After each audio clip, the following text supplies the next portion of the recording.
Chapter 4. The Boscombe Valley Mystery.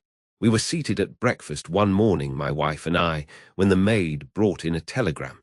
It was from Sherlock Holmes and ran in this way. Have you a couple of days to spare? Have just been wired for from the west of England in connection with Boscombe Valley tragedy. Shall be glad if you will come with me.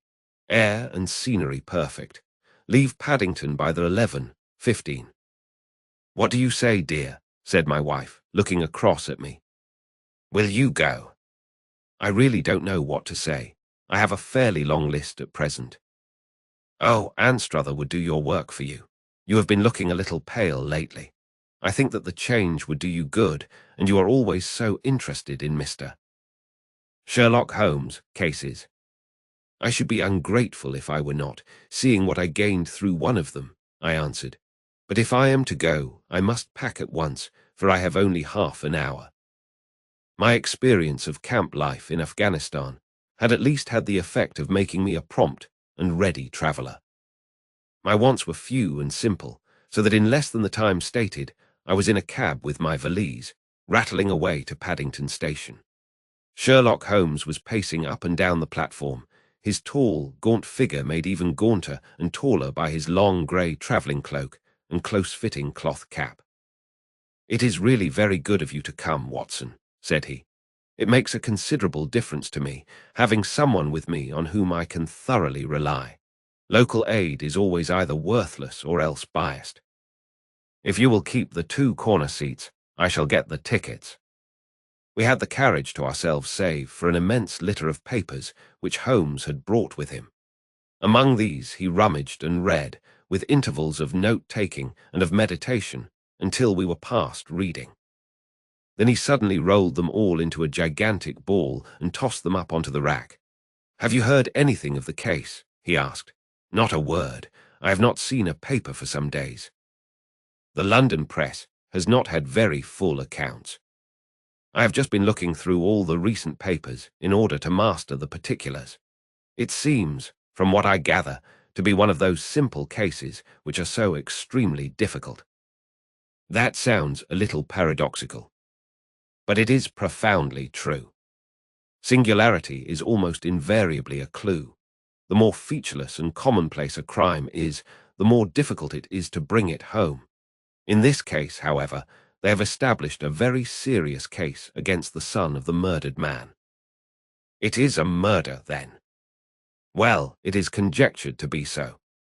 I shall take nothing for granted until I have the opportunity of looking personally into it. I will explain the state of things to you, as far as I have been able to understand it, in a very few words. Boscombe Valley is a country district not very far from Ross, in Herefordshire. The largest landed proprietor in that part is a Mr. John Turner, who made his money in Australia and returned some years ago to the old country. One of the farms which he held, that of Hatherley, was let to Mr. Charles McCarthy, who was also an ex-Australian. The men had known each other in the colonies, so that it was not unnatural that when they came to settle down, they should do so as near each other as possible. Turner was apparently the richer man, so McCarthy became his tenant but still remained, it seems, upon terms of perfect equality, as they were frequently together. McCarthy had one son, a lad of 18, and Turner had an only daughter of the same age, but neither of them had wives living. They appear to have avoided the society of the neighbouring English families and to have led retired lives, though both the McCarthys were fond of sport and were frequently seen at the race meetings of the neighbourhood. McCarthy kept 2 servants, a man and a girl. Turner had a considerable household, some half-dozen at the least. That is as much as I have been able to gather about the families. Now for the facts.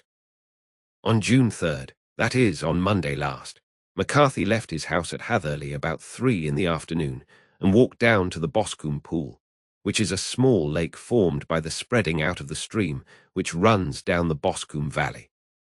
He had been out with his serving man in the morning at Ross, and he had told the man that he must hurry, as he had an appointment of importance to keep at 3. From that appointment he never came back alive. From Hatherley farmhouse to the Boscombe Pool is 1/4 of a mile, and 2 people saw him as he passed over this ground. One was an old woman, whose name is not mentioned, and the other was William Crowder, a gamekeeper in the employ of Mr. Turner. Both these witnesses depose that Mr. McCarthy was walking alone. The gamekeeper adds that within a few minutes of his seeing Mr. McCarthy pass, he had seen his son, Mr. James McCarthy, going the same way with a gun under his arm. To the best of his belief, the father was actually in sight at the time, and the son was following him.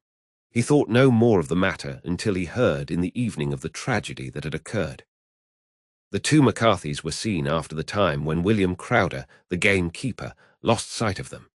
The Boscombe Pool is thickly wooded round, with just a fringe of grass and of reeds round the edge.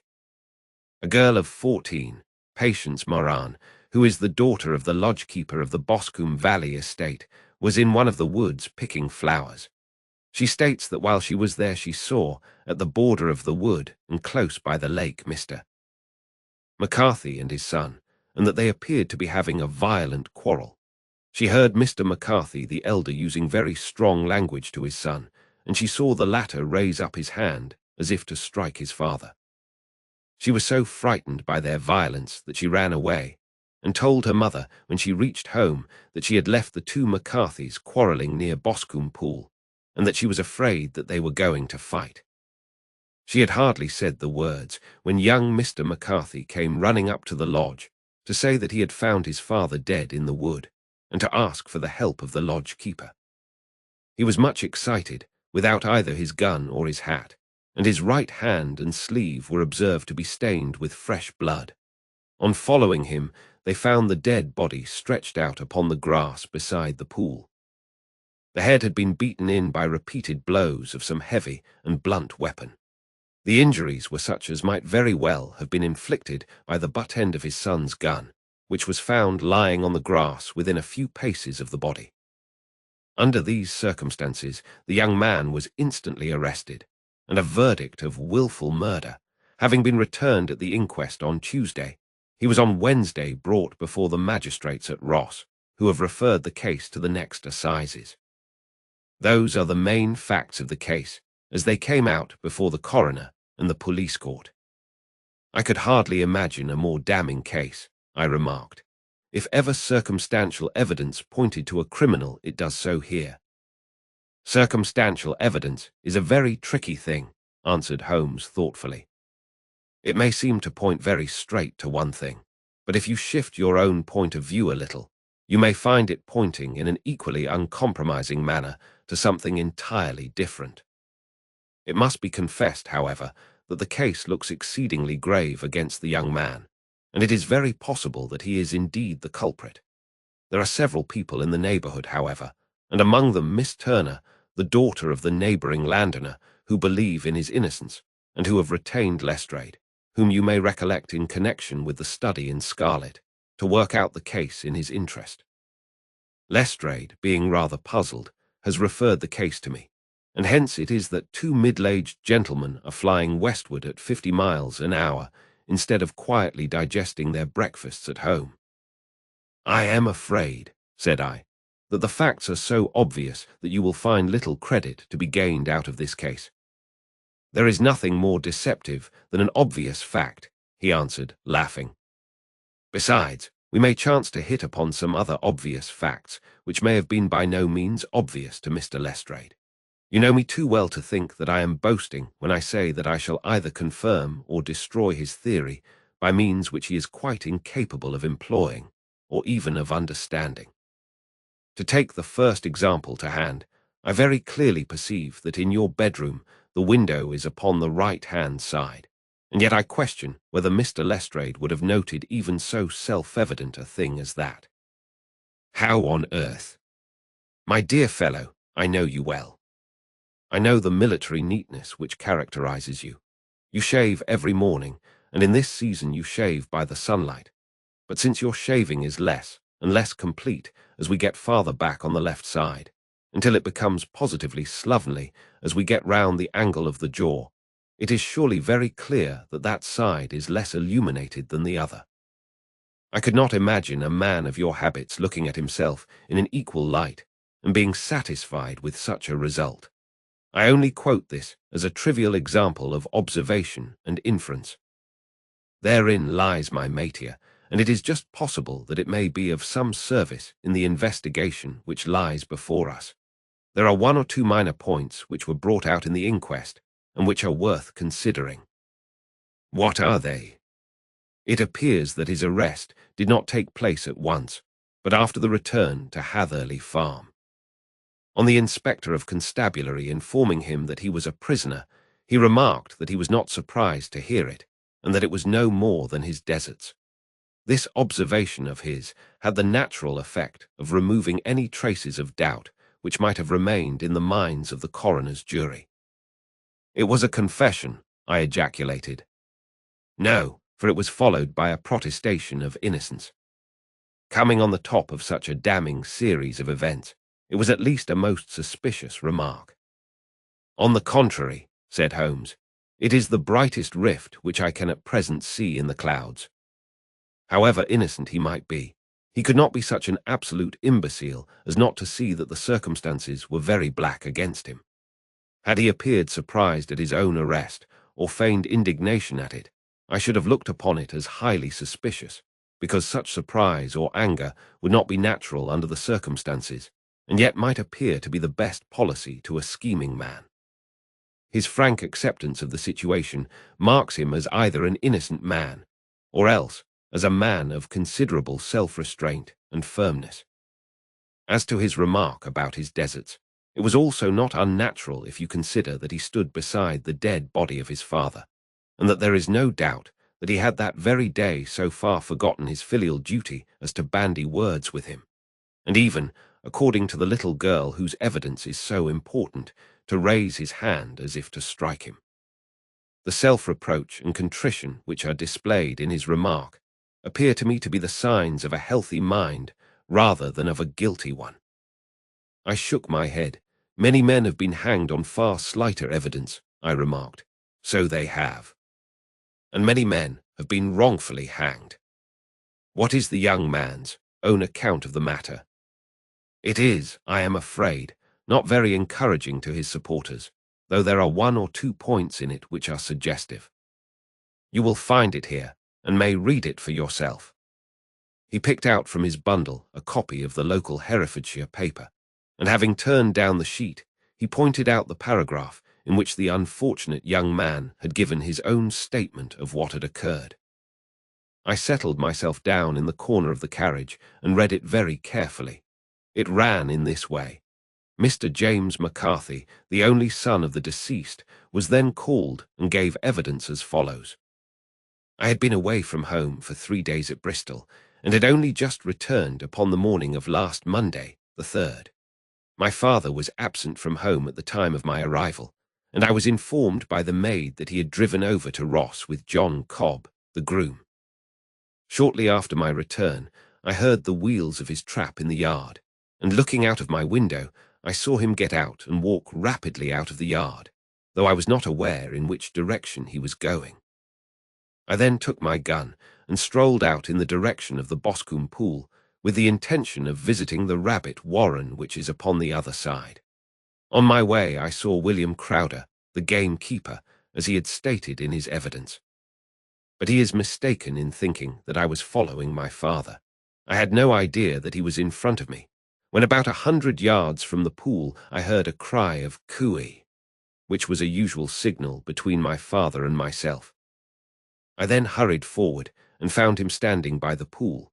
He appeared to be much surprised at seeing me, and asked me rather roughly what I was doing there. A conversation ensued which led to high words and almost to blows, for my father was a man of a very violent temper. Seeing that his passion was becoming ungovernable, I left him and returned towards Hatherley Farm. I had not gone more than 150 yards, however, when I heard a hideous outcry behind me, which caused me to run back again. I found my father expiring upon the ground, with his head terribly injured. I dropped my gun and held him in my arms, but he almost instantly expired.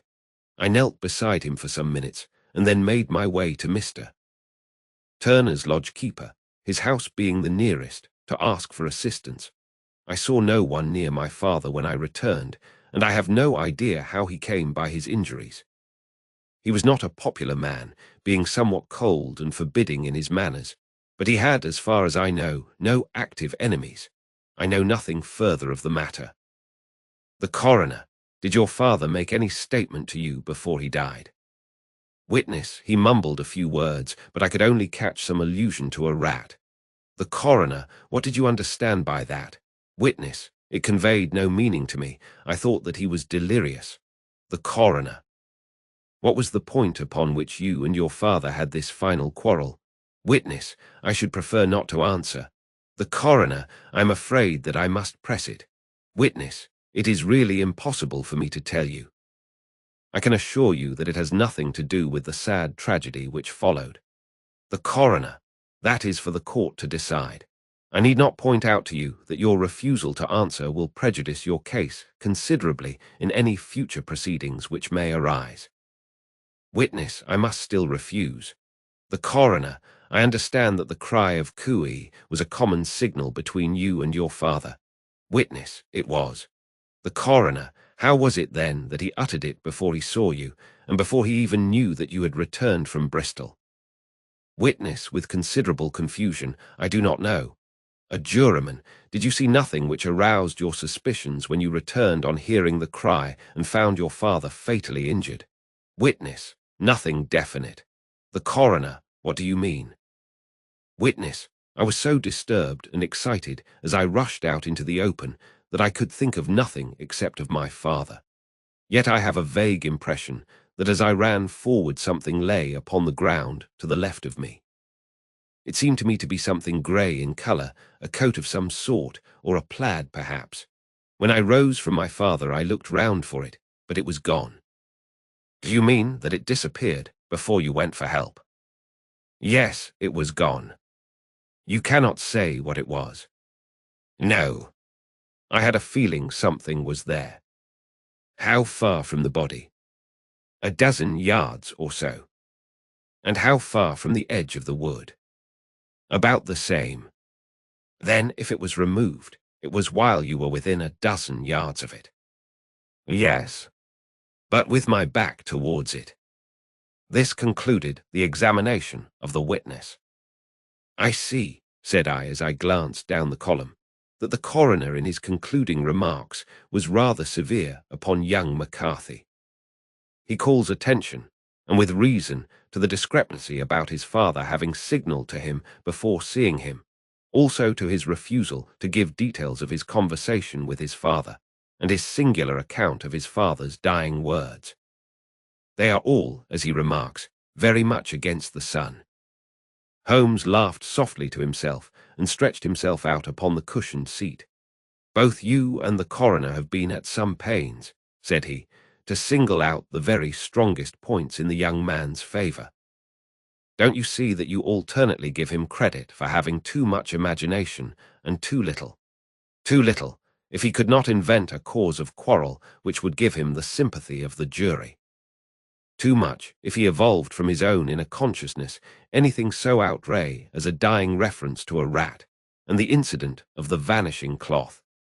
No, sir, I shall approach this case from the point of view that what this young man says is true, and we shall see whither that hypothesis will lead us. And now here is my pocket Petrarch, and not another word shall I say of this case until we are on the scene of action. We lunch at Swindon, and I see that we shall be there in 20 minutes. It was nearly 4 o'clock when we at last, after passing through the beautiful Stroud Valley and over the broad gleaming Severn, found ourselves at the pretty little country town of Ross. A lean, ferret-like man, furtive and sly-looking, was waiting for us upon the platform. In spite of the light brown dust coat and leather leggings which he wore in deference to his rustic surroundings, I had no difficulty in recognizing Lestrade, of Scotland Yard. With him we drove to the Hereford Arms, where a room had already been engaged for us. I have ordered a carriage, said Lestrade, as we sat over a cup of tea. I knew your energetic nature, and that you would not be happy until you had been on the scene of the crime. It was very nice and complimentary of you, Holmes answered. It is entirely a question of barometric pressure. Lestrade looked startled. "I do not quite follow," he said. "How is the glass? 29, I see. No wind and not a cloud in the sky. I have a caseful of cigarettes here which need smoking, and the sofa is very much superior to the usual country hotel abomination. I do not think that it is probable that I shall use the carriage tonight." Lestrade laughed indulgently. "You have, no doubt, already formed your conclusions from the newspapers," he said. "The case is as plain as a pikestaff, and the more one goes into it, the plainer it becomes. Still, of course, one can't refuse a lady, and such a very positive one, too. She has heard of you, and would have your opinion, though I repeatedly told her that there was nothing which you could do which I had not already done. Why, bless my soul, here is her carriage at the door." He had hardly spoken before there rushed into the room one of the most lovely young women that I have ever seen in my life. Her violet eyes shining, her lips parted, a pink flush upon her cheeks, all thought of her natural reserve lost in her overpowering excitement and concern. "Oh, Mr. Sherlock Holmes," she cried, glancing from one to the other of us, and finally, with a woman's quick intuition, fastening upon my companion, "I am so glad that you have come. I have driven down to tell you so. I know that James didn't do it. I know it, and I want you to start upon your work knowing it, too. Never let yourself doubt upon that point. We have known each other since we were little children, and I know his faults as no one else does. But he is too tender-hearted to hurt a fly. Such a charge is absurd to anyone who really knows him." "I hope we may clear him, Miss Turner," said Sherlock Holmes. "You may rely upon my doing all that I can. But you have read the evidence. You have formed some conclusion.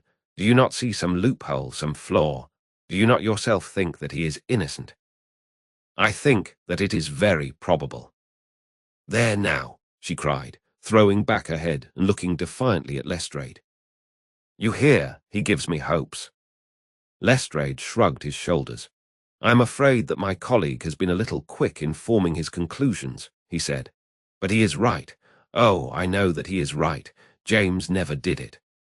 And about his quarrel with his father, I am sure that the reason why he would not speak about it to the coroner was because I was concerned in it." "In what way?" asked Holmes. "It is no time for me to hide anything. James and his father had many disagreements about me. Mr. McCarthy was very anxious that there should be a marriage between us. James and I have always loved each other as brother and sister. But of course he is young and has seen very little of life yet, well, he naturally did not wish to do anything like that yet. So there were quarrels, and this, I am sure, was one of them." "And your father," asked Holmes, "was he in favor of such a union?" "No, he was averse to it also. No one but Mr. McCarthy was in favor of it." A quick blush passed over her fresh young face as Holmes shot one of his keen, questioning glances at her. "Thank you for this information," said he. "May I see your father if I call tomorrow?" "I am afraid the doctor won't allow it." "The doctor?" "Yes, have you not heard? Poor father has never been strong for years back, but this has broken him down completely. He has taken to his bed, and Dr. Willows says that he is a wreck and that his nervous system is shattered. Mr. McCarthy was the only man alive who had known Dad in the old days in Victoria." In Victoria. That is important." "Yes, at the mines." "Quite so, at the gold mines, where, as I understand, Mr. Turner made his money." "Yes, certainly." "Thank you, Miss Turner. You have been of material assistance to me. You will tell me if you have any news tomorrow. No doubt you will go to the prison to see James. Oh, if you do, Mr. Holmes, do tell him that I know him to be innocent." "I will, Miss Turner. I must go home now, for Dad is very ill, and he misses me so if I leave him. Goodbye, and God help you in your undertaking." She hurried from the room as impulsively as she had entered, and we heard the wheels of her carriage rattle off down the street. "I am ashamed of you, Holmes," said Lestrade with dignity after a few minutes' silence. Why should you raise up hopes which you are bound to disappoint? I am not over-tender of heart, but I call it cruel. I think that I see my way to clearing James McCarthy, said Holmes. Have you an order to see him in prison? Yes, but only for you and me. Then I shall reconsider my resolution about going out. We have still time to take a train to Hereford and see him tonight. Ample. Then let us do so. Watson, I fear that you will find it very slow, but I shall only be away a couple of hours. I walked down to the station with them, and then wandered through the streets of the little town, finally returning to the hotel, where I lay upon the sofa and tried to interest myself in a yellow-backed novel. The puny plot of the story was so thin, however, when compared to the deep mystery through which we were groping, and I found my attention wander so continually from the action to the fact, that I at last flung it across the room and gave myself up entirely to a consideration of the events of the day.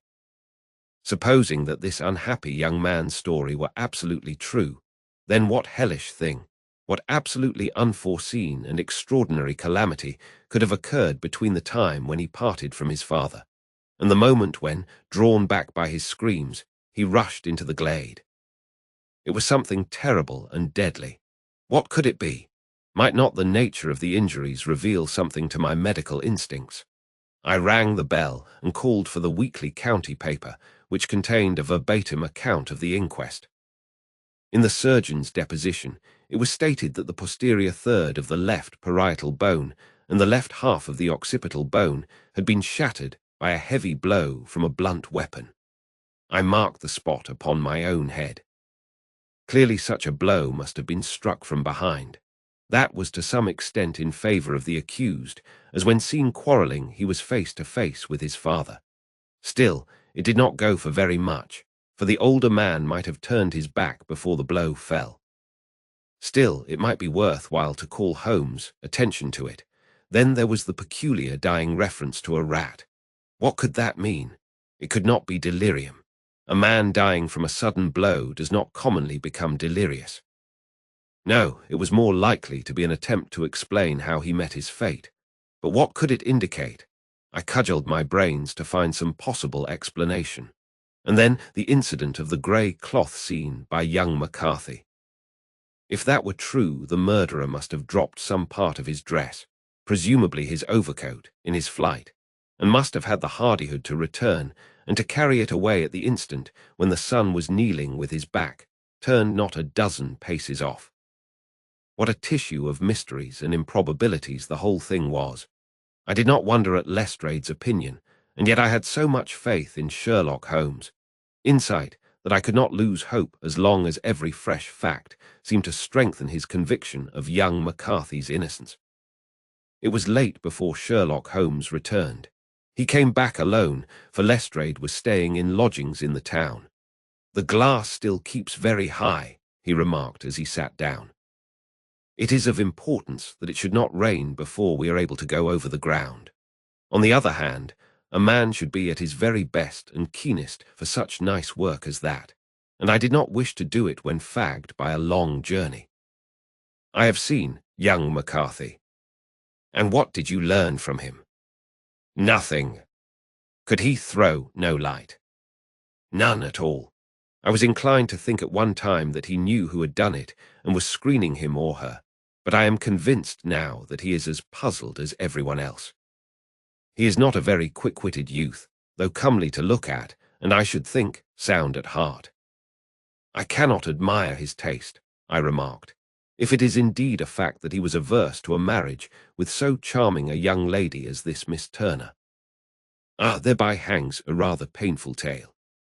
This fellow is madly, insanely in love with her, but some 2 years ago, when he was only a lad, and before he really knew her, for she had been away 5 years at a boarding school, what does the idiot do but get into the clutches of a barmaid in Bristol and marry her at a registry office? No one knows a word of the matter, but you can imagine how maddening it must be to him to be upbraided for not doing what he would give his very eyes to do, but what he knows to be absolutely impossible. It was sheer frenzy of this sort which made him throw his hands up into the air when his father, at their last interview, was goading him on to propose to Miss Turner. On the other hand, he had no means of supporting himself, and his father, who was by all accounts a very hard man, would have thrown him over utterly had he known the truth. It was with his barmaid wife that he had spent the last 3 days in Bristol, and his father did not know where he was. Mark that point. It is of importance. Good has come out of evil, however, for the barmaid, finding from the papers that he is in serious trouble and likely to be hanged, has thrown him over utterly and has written to him to say that she has a husband already in the Bermuda dockyard, so that there is really no tie between them. I think that that bit of news has consoled young McCarthy for all that he has suffered. But if he is innocent, who has done it? Ah, who? I would call your attention very particularly to 2 points. One is that the murdered man had an appointment with someone at the pool, and that the someone could not have been his son, for his son was away, and he did not know when he would return. The second is that the murdered man was heard to cry, "Cooey," before he knew that his son had returned. Those are the crucial points upon which the case depends. And now let us talk about George Meredith, if you please, and we shall leave all minor matters until tomorrow. There was no rain, as Holmes had foretold, and the morning broke bright and cloudless. At 9 o'clock Lestrade called for us with the carriage, and we set off for Hatherley Farm and the Boscombe Pool. "There is serious news this morning," Lestrade observed. "It is said that Mr. Turner of the Hall is so ill that his life is despaired of." "An elderly man, I presume," said Holmes. "About 60, but his constitution has been shattered by his life abroad, and he has been in failing health for some time. This business has had a very bad effect upon him. He was an old friend of McCarthy, and I may add, a great benefactor to him, for I have learned that he gave him Hatherley Farm rent-free." "Indeed, that is interesting," said Holmes. "Oh, yes. In 100 other ways he has helped him. Everybody about here speaks of his kindness to him." "Really? Does it not strike you as a little singular that this McCarthy, who appears to have had little of his own, and to have been under such obligations to Turner, should still talk of marrying his son to Turner's daughter, who is, presumably, heiress to the estate, and that in such a very cocksure manner, as if it were merely a case of a proposal and all else would follow? It is the more strange, since we know that Turner himself was averse to the idea. The daughter told us as much. Do you not deduce something from that?" "We have got to the deductions and the inferences," said Lestrade, winking at me. "I find it hard enough to tackle facts, Holmes, without flying away after theories and fancies." "You are right," said Holmes demurely. "You do find it very hard to tackle the facts." "Anyhow, I have grasped one fact which you seem to find it difficult to get hold of," replied Lestrade with some warmth. "And that is that McCarthy Sr. met his death from McCarthy Jr., and that all theories to the contrary are the merest moonshine." "Well, moonshine is a brighter thing than fog," said Holmes, laughing. "But I am very much mistaken if this is not Hatherley Farm upon the left." "Yes, that is it.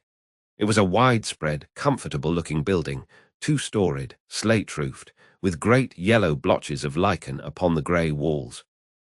The drawn blinds and the smokeless chimneys, however, gave it a stricken look, as though the weight of this horror still lay heavy upon it. We called at the door, when the maid at Holmes' request showed us the boots which her master wore at the time of his death, and also a pair of the son, though not the pair which he had then had. Having measured these very carefully from 7 or 8 different points, Holmes desired to be led to the courtyard, from which we all followed the winding track which led to Boscombe Pool. Sherlock Holmes was transformed when he was hot upon such a scent as this. Men who had only known the quiet thinker and logician of Baker Street would have failed to recognize him. His face flushed and darkened. His brows were drawn into 2 hard black lines, while his eyes shone out from beneath them with a steely glitter. His face was bent downward, his shoulders bowed, his lips compressed, and the veins stood out like whipcord in his long, sinewy neck. His nostrils seemed to dilate with a purely animal lust for the chase, and his mind was so absolutely concentrated upon the matter before him that a question or remark fell unheeded upon his ears, or, at the most, only provoked a quick, impatient snarl in reply. Swiftly and silently he made his way along the track which ran through the meadows, and so by way of the woods to the Boscombe Pool. It was damp, marshy ground, as is all that district, and there were marks of many feet, both upon the path and amid the short grass which bounded it on either side. Sometimes Holmes would hurry on, sometimes stop dead, and once he made quite a little detour into the meadow. Lestrade and I walked behind him, the detective indifferent and contemptuous, while I watched my friend with the interest which sprang from the conviction that every one of his actions was directed towards a definite end. The Boscombe Pool, which is a little reed-girt sheet of water some 50 yards across, is situated at the boundary between the Hatherley farm and the private park of the wealthy Mr. Turner. Above the woods which lined it upon the farther side, we could see the red, jutting pinnacles which marked the site of the rich landowner's dwelling.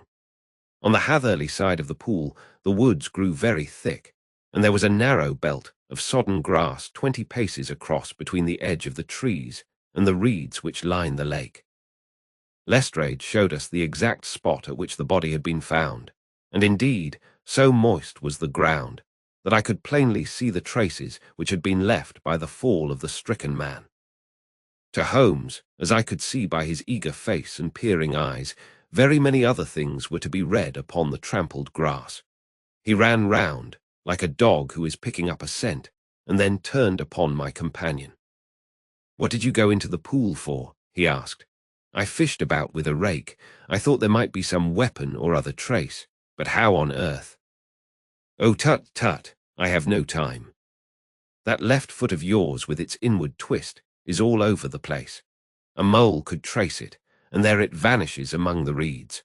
Oh, how simple it would all have been had I been here before they came like a herd of buffalo and wallowed all over it. Here is where the party with the lodge-keeper came, and they have covered all tracks for 6 or 8 feet round the body. But here are 3 separate tracks of the same feet." He drew out a lens and lay down upon his waterproof to have a better view, talking all the time rather to himself than to us. "These are young McCarthy's feet. Twice he was walking, and once he ran swiftly so that the soles are deeply marked and the heels hardly visible. That bears out his story. He ran when he saw his father on the ground. Then here are the father's feet as he paced up and down. What is this, then? It is the butt end of the gun as the son stood listening. And this, ha ha, what have we here? Tiptoes, tiptoes, square too, quite unusual boots. They come, they go, they come again. Of course that was for the cloak. Now where did they come from? He ran up and down, sometimes losing, sometimes finding the track, until we were well within the edge of the wood, and under the shadow of a great beech, the largest tree in the neighbourhood. Holmes traced his way to the farther side of this, and lay down once more upon his face, with a little cry of satisfaction. For a long time he remained there, turning over the leaves and dried sticks, gathering up what seemed to me to be dust into an envelope, and examining with his lens not only the ground, but even the bark of the tree as far as he could reach. A jagged stone was lying among the moss, and this also he carefully examined and retained. Then he followed a pathway through the wood until he came to the high road, where all traces were lost. "It has been a case of considerable interest," he remarked, returning to his natural manner. "I fancy that this grey house on the right must be the lodge. I think that I will go in and have a word with Moran, and perhaps write a little note. Having done that, we may drive back to our luncheon. You may walk to the cab, and I shall be with you presently." It was about 10 minutes before we regained our cab and drove back into Ross, Holmes still carrying with him the stone which he had picked up in the wood. "This may interest you, Lestrade," he remarked, holding it out. "The murder was done with it. I see no marks." "There are none." "How do you know, then?" "The grass was growing under it. It had only lain there a few days." There was no sign of a place whence it had been taken. It corresponds with the injuries. There is no sign of any other weapon. And the murderer is a tall man, left-handed, limps with the right leg, wears thick-soled shooting boots and a grey cloak, smokes Indian cigars, uses a cigar holder, and carries a blunt penknife in his pocket. There are several other indications, but these may be enough to aid us in our search. Lestrade laughed. I am afraid that I am still a skeptic, he said. Theories are all very well, but we have to deal with a hard-headed British jury. Nous verrons, answered Holmes calmly. You work your own method, and I shall work mine. I shall be busy this afternoon, and shall probably return to London by the evening train. And leave your case unfinished. No, finished. But the mystery. It is solved. Who was the criminal, then? The gentleman I describe. But who is he? Surely it would not be difficult to find out. This is not such a populous neighbourhood. Lestrade shrugged his shoulders. I am a practical man, he said, and I really cannot undertake to go about the country looking for a left-handed gentleman with a game leg. I should become the laughingstock of Scotland Yard. All right, said Holmes quietly. I have given you the chance. Here are your lodgings. Goodbye. I shall drop you a line before I leave. Having left Lestrade at his rooms, we drove to our hotel, where we found lunch upon the table. Holmes was silent and buried in thought with a pained expression upon his face, as one who finds himself in a perplexing position. Look here, Watson, he said, when the cloth was cleared. Just sit down in this chair and let me preach to you for a little. I don't know quite what to do, and I should value your advice. Light a cigar and let me expound. Pray do so. Well now, in considering this case, there are 2 points about young McCarthy's narrative which struck us both instantly, although they impressed me in his favour and you against him. One was the fact that his father should, according to his account, cry cooey before seeing him. The other was his singular dying reference to a rat. He mumbled several words, you understand, but that was all that caught the son's ear. Now from this double point, our research must commence, and we will begin it by presuming that what the lad says is absolutely true. What of this cooey, then? Well, obviously, it could not have been meant for the son. The son, as far as he knew, was in Bristol. It was mere chance that he was within earshot. The cooey was meant to attract the attention of whoever it was that he had the appointment with. But cooey is a distinctly Australian cry, and one which is used between Australians. There is a strong presumption that the person whom McCarthy expected to meet him at Boscombe Pool was someone who had been in Australia. What of the rat, then? Sherlock Holmes took a folded paper from his pocket and flattened it out on the table. This is a map of the colony of Victoria, he said. I wired to Bristol for it last night. He put his hand over part of the map. What do you read? Aratti, I read, and now, he raised his hand, Ballarat. Quite so. That was the word the man uttered, and of which his son only caught the last 2 syllables. He was trying to utter the name of his murderer, so-and-so, of Ballarat. It is wonderful, I exclaimed. It is obvious. And now, you see, I had narrowed the field down considerably.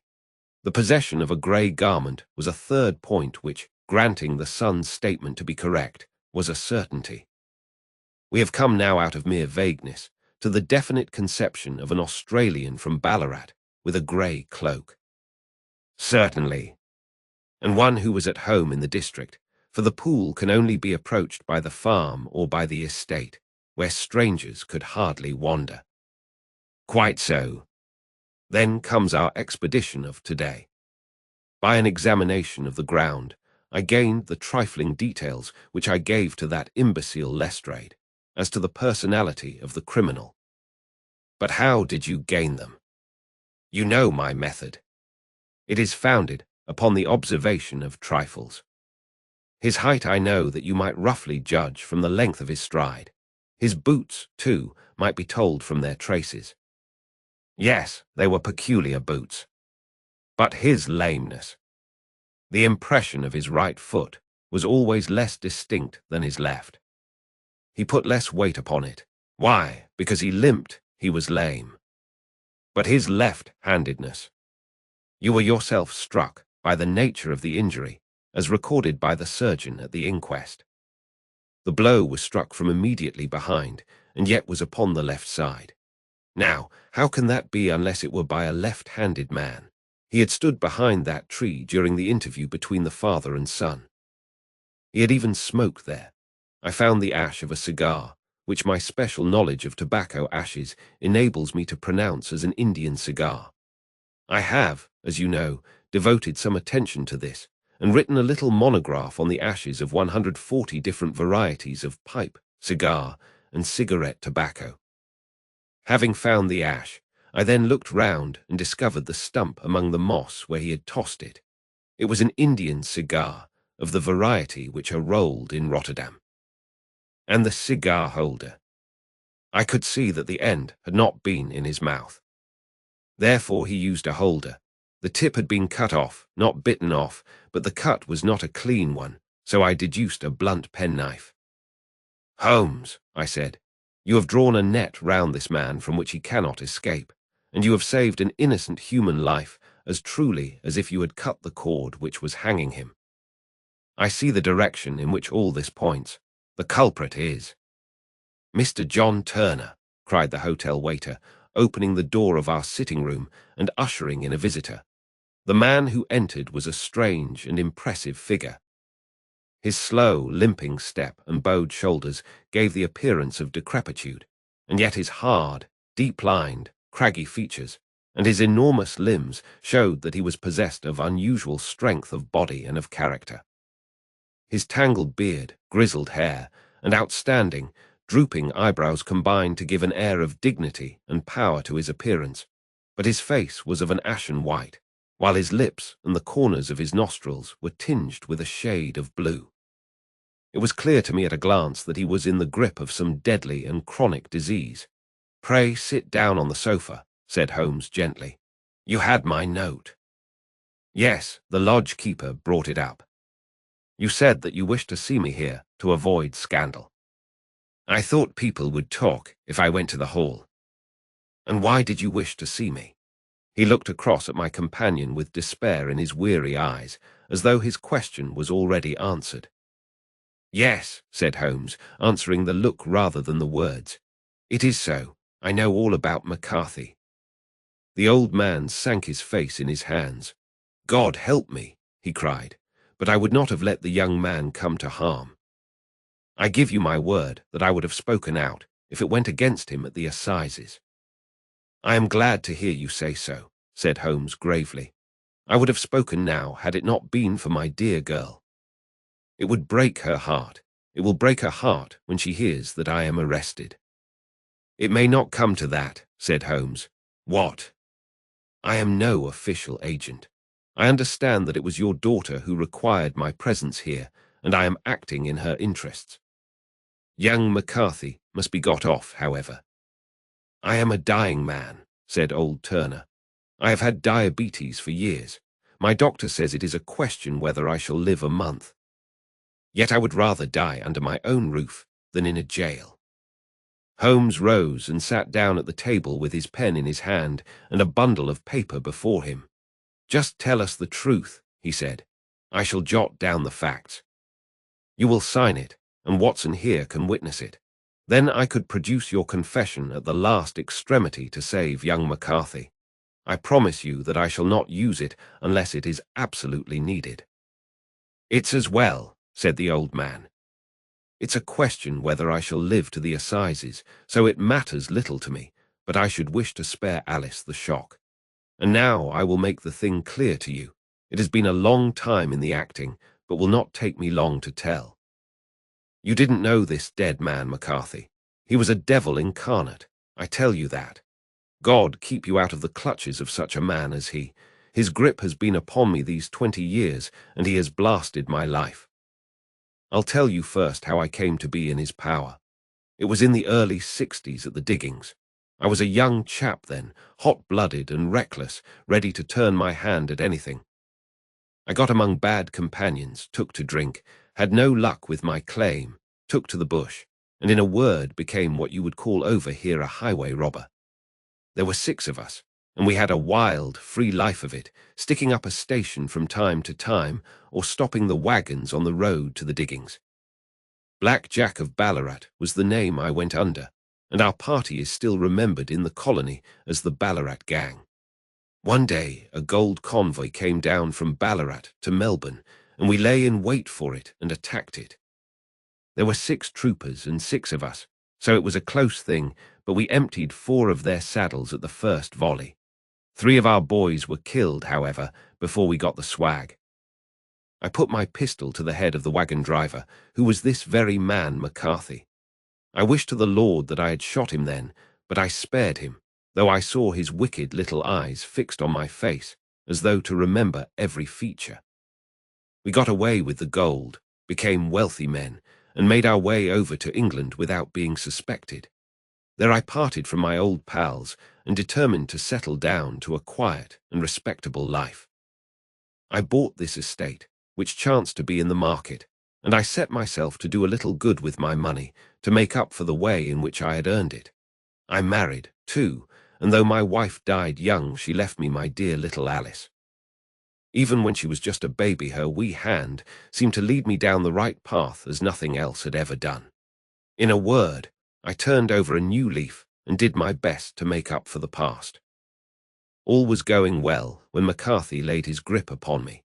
I had gone up to town about an investment, and I met him in Regent Street with hardly a coat to his back or a boot to his foot. "Here we are, Jack," says he, touching me on the arm.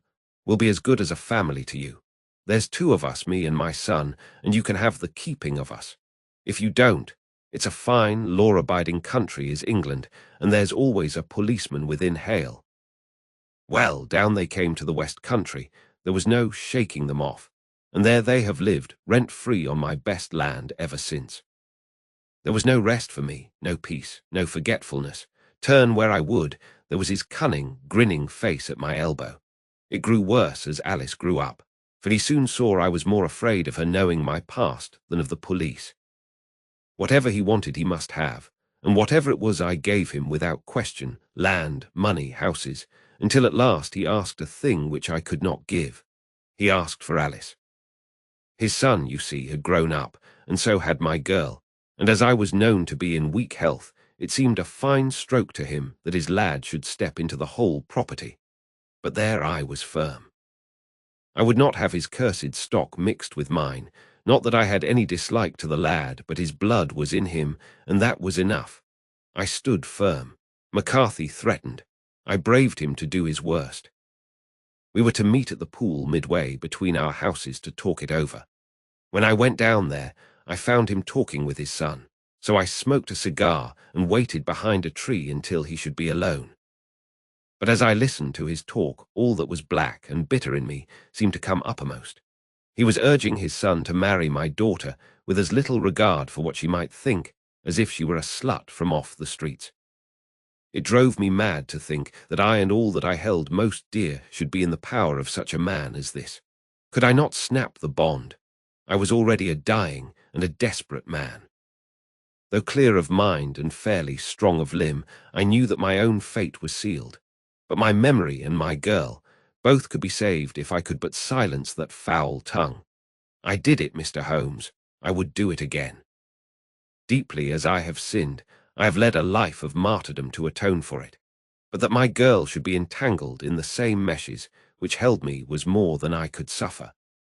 I struck him down with no more compunction than if he had been some foul and venomous beast. His cry brought back his son, but I had gained the cover of the wood, though I was forced to go back to fetch the cloak which I had dropped in my flight. That is the true story, gentlemen, of all that occurred. "Well, it is not for me to judge you," said Holmes, as the old man signed the statement which had been drawn out. "I pray that we may never be exposed to such a temptation." "I pray not, sir.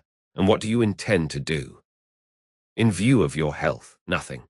You are yourself aware that you will soon have to answer for your deed at a higher court than the assizes.